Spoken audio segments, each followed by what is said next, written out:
Hi, my name is Rajshri Iyer. I'm a mindset coach. In today's video, I would like to talk about the effects of meditation on your brain. So, I have been meditating for several years now, and when I look back at my journey when I first started, I actually started getting certified as a yoga instructor and I started teaching yoga from home. And nobody really taught me how to meditate. It was a part of the course when I studied yoga, but we really didn't practice meditation. We were taught the basic pranayams, we were taught the basic principles of meditation and the breath work, but that's it. We really didn't have a practical session on how you must meditate, right? So I went through my own journey discovering the benefits of meditation and the process of meditation. So when I started out meditating, I just didn't know what to do. I knew I had to sit down. I knew I had to maintain silence. I needed to be in a closed room or an environment where there's not a lot of noise. I knew it had to be the first thing in the morning or it had to be before I slept. Those rules were sort of clear in my head. So when I started out meditating, I was clueless. At first, I tried some chanting, I tried some mantras. Of course, I was getting distracted. I tried guided meditation. I used a lot of tools like music and various apps.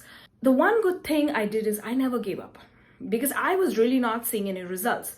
But I wanted this to become a habit.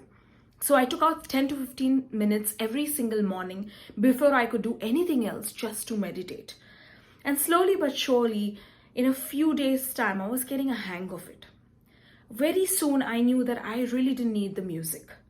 I could manage on my own. I understood the principles of the third eye or the Agnya chakra, so I knew how to focus in between my eyebrow center. So I sort of got a hang of that. At first, it gave me a lot of headache, but slowly, I started actually focusing in between my eyebrows and then started focusing on the way I was breathing. Then I started focusing on the way I was breathing. 5 minutes, 10 minutes, 10 minutes became 12 minutes, 12 minutes became 15 minutes, and 15 minutes became 20 minutes. It became a fixed 20-minute routine for me where I knew end to end what I had to do. Very soon, I started observing some changes.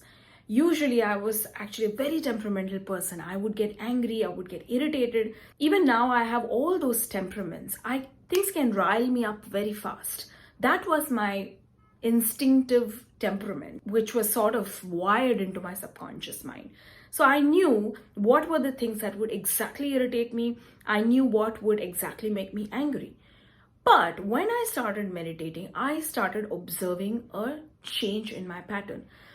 I could predict what was going to make me angry, but what I could also do is I would slow down for 5 to 10 seconds and observe the external reaction that was coming to me or the external responses that was perceived by my 5 senses.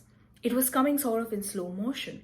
And then I could use that extra 5 to 10 minutes to sort of decode in my head how I wanted to react. I could choose how to launch my responses. Before meditation, I would just launch my missile of anger and frustration at whoever was kind of irritating me at that moment. But now I was a little bit more centered. I had extra 5 to 10 seconds before I could decide whether I wanted to launch an attack of verbal diarrhea or let it just pass. 5 to 10 seconds was enough for me to decide whether this discussion, whether this argument was worth my time. Was it serving me? Was it serving my purpose? Was it needed at this time? No. If it was not, I could move on. It was like magic, right? Whether it was my children or my husband, I had that power within me and I could choose from the center of my core how I wanted to respond to my situations. And that, according to me, is power. Subscribe to my channel if you would like more information about meditation, about reprogramming your subconscious mind, and about changing your mindset and breaking free from the limiting shackles of your deep value systems which have been actually blocking you for so long.